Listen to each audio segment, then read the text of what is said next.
Acción Ciudadana, por medio del Observatorio para el Fortalecimiento Institucional, presenta el informe Monitoreo a la probidad en la función pública. Gracias por acompañarnos a la presentación de este informe. Para comenzar, vamos a plantear un pequeño contexto con algunas consideraciones que creemos son relevantes plantear en esta presentación. En primer lugar, no hay que desmeritar el hecho de que se habían dado avances en materia de probidad pública desde el año 2014, y esto obviamente se provocó porque hubo una correlación favorable en Corte Plena para que las declaraciones de probidad fueran públicas y que se pudiera posteriormente judicializar aquellos casos donde se detectó enriquecimiento ilícito, y esto permitió pues que aquella alta corrupción en modalidad de enriquecimiento ilícito pudiese ser judicializada, pudiese al final tener condenas contra aquellas personas que, habiendo sido funcionarios, se enriquecieron ilícitamente. Entonces este periodo significó avanzar en la operativización de la investigación de enriquecimiento ilícito, la creación también de marcos normativos que ayudaban al procesamiento de todos estos datos y todas las declaraciones de probidad, pero también se dio un retroceso en transparencia. O sea, eso es lo paradójico de este proceso y de esta etapa. Se operativizó las investigaciones de probidad, se dieron marcos normativos, pero al mismo tiempo se retrocedió en darle acceso a la ciudadanía respecto de las declaraciones de patrimonio de los funcionarios, y esto se ha venido recrudeciendo en los últimos meses. Ahora, luego del golpe de Estado del 1 de mayo, lo cual obviamente significa un golpe a la institucionalidad, nosotros consideramos que ese hecho pone en riesgo los avances que se habían obtenido en materia de investigación de enriquecimiento ilícito, y posiblemente profundice los retrocesos que ya se habían advertido en materia de transparencia. La nueva correlación de la Corte Suprema de Justicia, generada por, en parte, el golpe de Estado y la elección de magistrados del 30 de junio, que vencía el 30 de junio, lo que hace es generar incertidumbre sobre el destino del combate de enriquecimiento ilícito. Es decir, no sabemos cuál será la suerte de los avances que se habían advertido en materia de operativizar la investigación de enriquecimiento ilícito. Dicho lo anterior, es necesario plantear brevemente la metodología seguida para la elaboración de este informe. En primer lugar, el objeto de estudio fue el estado de la presentación de las declaraciones de patrimonio que corresponde a los funcionarios que dicta la ley de enriquecimiento ilícito. ¿Quiénes fueron los sujetos del análisis? Bueno, los funcionarios del órgano ejecutivo, comprendido gobierno central e instituciones autónomas del quinquenio 2014-2019, también los funcionarios del ejecutivo del quinquenio 2019-2024, y se incluye a los funcionarios, diputados y diputadas del órgano legislativo de la legislatura 2015-2018, 2018-2021 y 2021-2024. En este caso, lo que se evalúa es los sujetos obligados que no presentaron la declaración al inicio de sus funciones.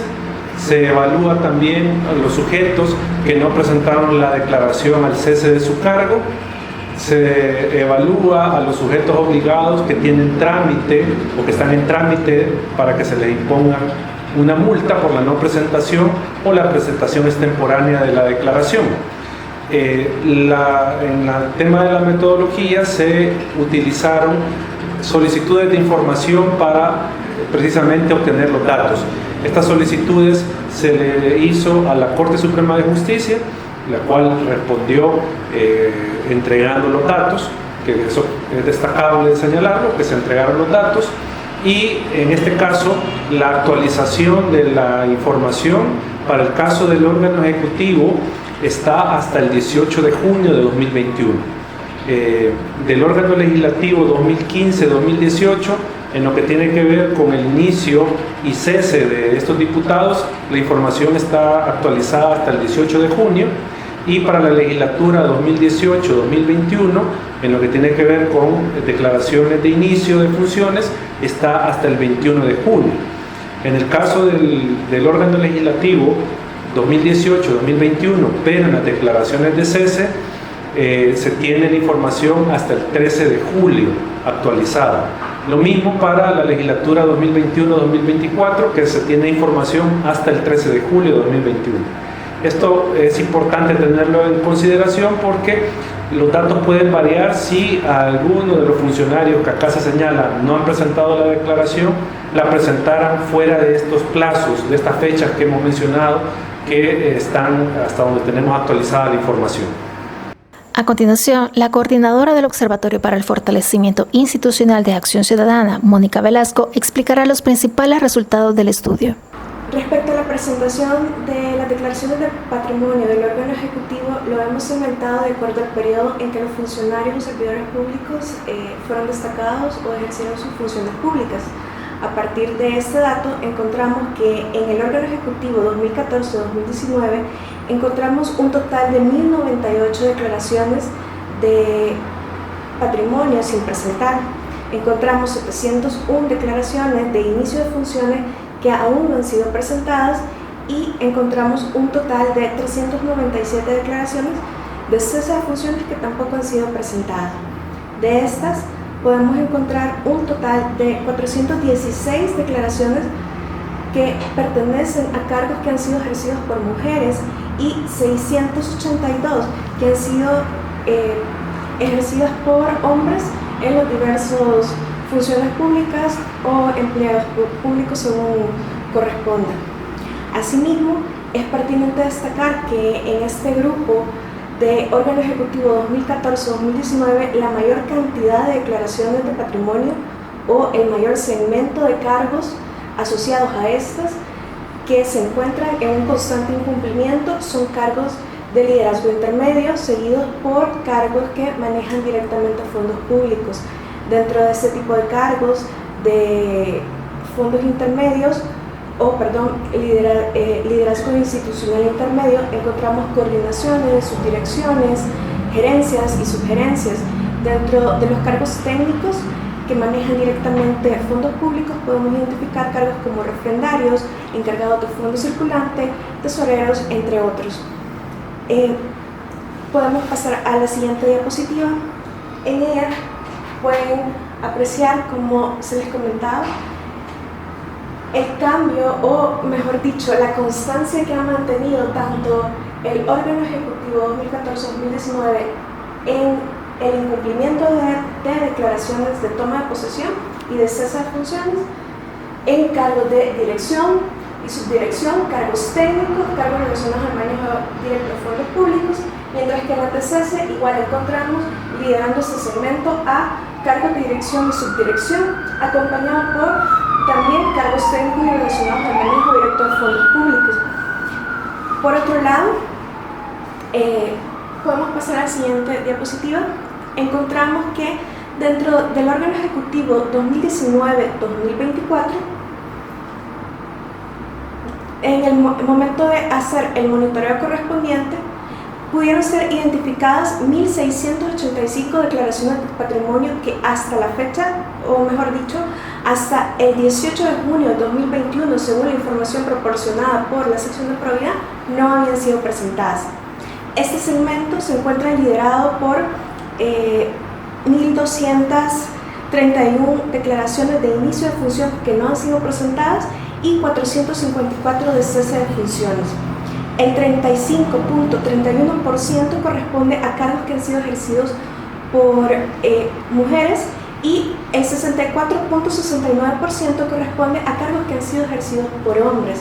Asimismo, los incumplimientos tanto de inicio de funciones como de cese se encuentran en primer lugar, encontramos por institución a la PNC.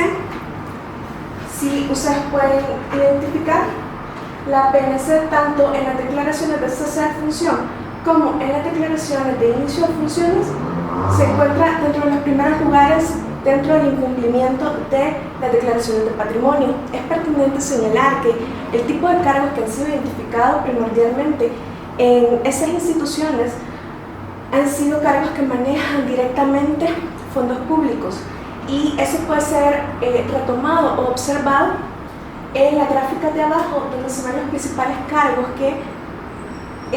donde se agrupan el tipo de cargo que responde a estos incumplimientos.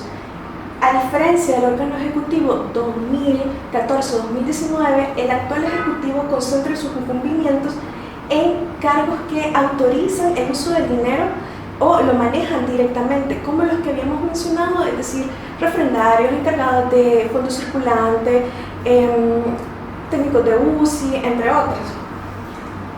Seguidos de los cargos intermedios, es decir, cargos de dirección o subdirección, jefaturas, cargos de gerencia, subgerencia y cargos de coordinación.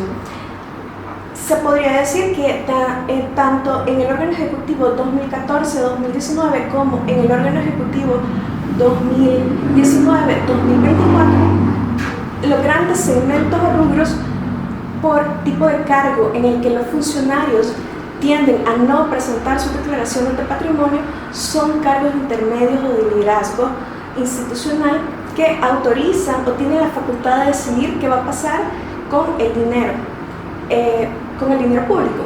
Por otro lado, siempre también encontramos un gran segmento que son esos cargos que reciben las órdenes de liderazgo intermedio y que tiende a ejecutarlas con el manejo directo de dichos fondos. Podemos pasar a la siguiente diapositiva. Ahora bien, hemos realizado un monitoreo del órgano legislativo y este se ha circunscrito a 3 legislaturas. La primera, 2015-2018, la segunda, 2018-2021 y la tercera, 2021-2024.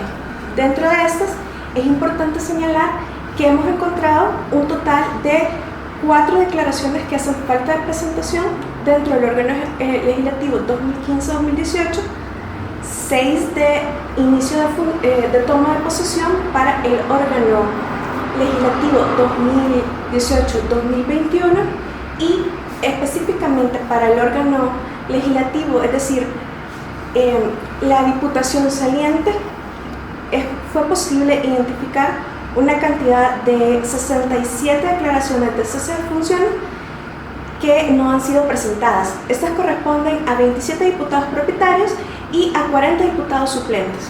Por otro lado, encontramos en el cuadro de abajo las declaraciones presentadas por diputados suplentes. Desde esa perspectiva podemos encontrar cómo cambia el comportamiento entre diputados propietarios y diputados suplentes. En los dos últimos, los partidos que han cumplido con la totalidad de sus declaraciones, como Vamos, PDC, PCN, por el contrario, a sus diputados propietarios, sus diputados suplentes no han presentado sus declaraciones de patrimonio, por lo menos hasta el 13 de julio, según la información que tiene o nos ha proporcionado la sección de probidad.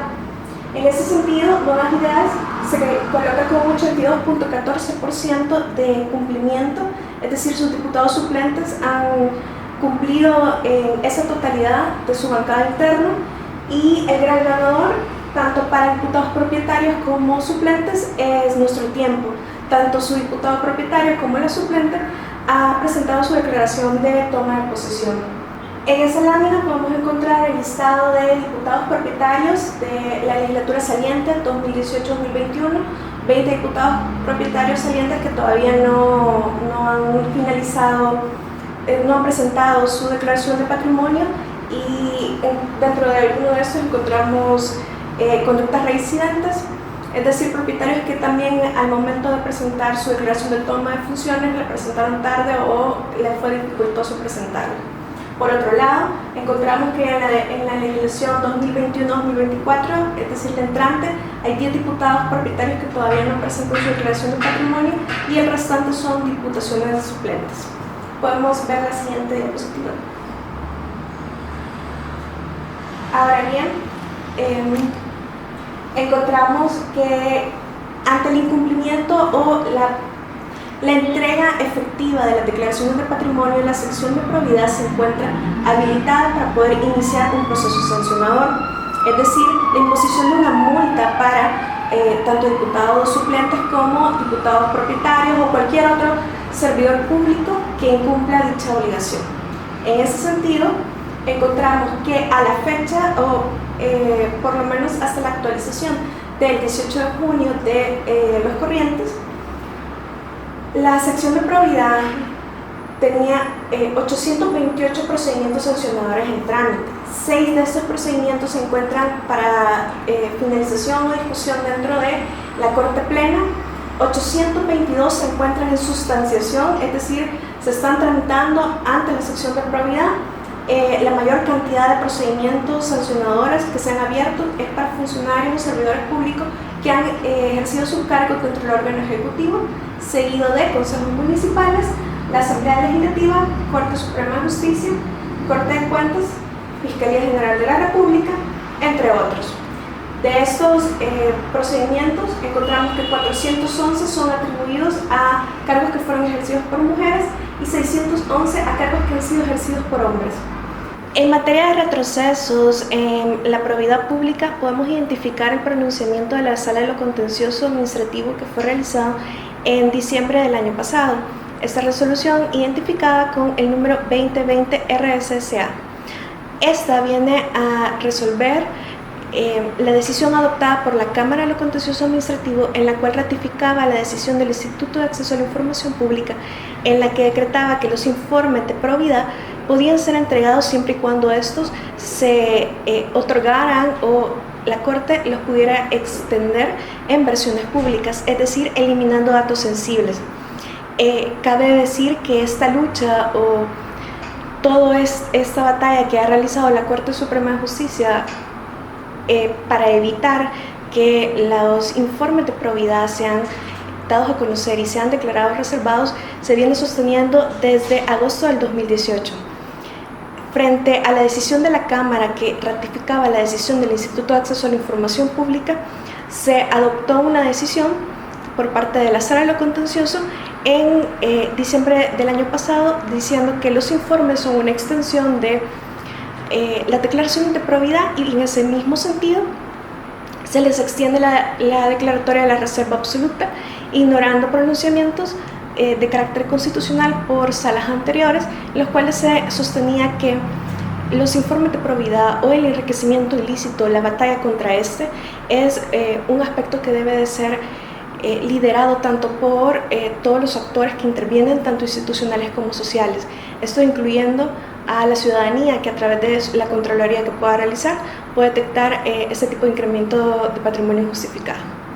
Y con esto finalizamos los resultados obtenidos dentro de este monitoreo y le damos paso a las conclusiones con nuestro director ejecutivo Eduardo Escobar. Gracias.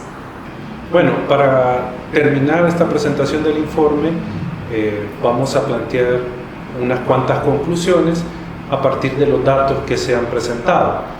La primera tiene que ver con que las declaraciones de patrimonio que no se han presentado del órgano ejecutivo, tanto del quinquenio 2014-2019 como del quinquenio 2019-2021, corresponden a cargos de liderazgo institucional intermedio y a cargos relacionados con el manejo de fondos públicos. Eso es, digamos, el grueso de funcionarios que no han presentado su declaración. Ahora, también consideramos que es necesario que la Corte Suprema de Justicia y la sección de probidad establezcan o prioricen la imposición de multas a los incumplimientos por la presentación de declaraciones. O sea, ante la cantidad de incumplimientos, el nivel de multas es muy bajo. Entonces, creemos que se debe de sancionar a estos funcionarios que no están presentando su declaración. Una tercera conclusión tiene que ver con las autoridades que intervienen en materia de probidad pública. Y en este caso nos referimos a que se deben de adoptar interpretaciones que garanticen la máxima publicidad de las declaraciones de patrimonio. No tiene que irse estableciendo criterios que en lugar de hacer pública la información que tiene que ver con la declaración de patrimonio de los funcionarios, esto se vaya cerrando como está ocurriendo actualmente. Y esto es una lógica de posibilitar la fiscalización ciudadana, la fiscalización de la prensa a este tema que es bastante relevante. Otra conclusión es que consideramos que para evitar corrupción, establecer una medida preventiva, se debe de potenciar el control ciudadano a el tema de probidad de los funcionarios. Entonces, en esa medida que está relacionada con lo anterior, deben de irse descartando estos criterios que impliquen reservar información de esta materia. Lo otro, que ya lo habíamos advertido anteriormente, es que debe de potenciarse también las capacidades de la sección de probidad. Es decir, se le deben de dar los recursos necesarios para que esta unidad, esta sección de la Corte Suprema de Justicia pueda fiscalizar de mejor manera y pueda encontrar algún indicio de enriquecimiento ilícito de los funcionarios que están obligados a presentar sus declaraciones. Esto nos parece relevante y como mencionaba, no es primera vez que lo mencionamos. Hay que potenciar estas capacidades, hay que darle las herramientas, hay que darle los recursos humanos, tecnológicos y financieros a la sección de probidad para que pueda desempeñar de mejor manera en su cargo y que pueda al final significar una mejor investigación en la materia. Y el último punto tiene que ver con que este tema debe de salir del ámbito estrictamente de los funcionarios públicos como la corrupción en abstracto, sino que se tiene que ver como que un acto de enriquecimiento ilícito afecta directamente las condiciones de vida de la población y por lo tanto se debe de tener otro enfoque al tema de enriquecimiento ilícito y lo que tiene que ver con esta materia, precisamente porque es el ciudadano el que sale afectado. Es de esta manera que damos por concluida la presentación del informe Monitoreo a la probidad en la función pública. Acción Ciudadana agradece su sintonía y le invita a visitar www.accion-ciudadana.org, en donde encontrará este y otros informes que hemos elaborado.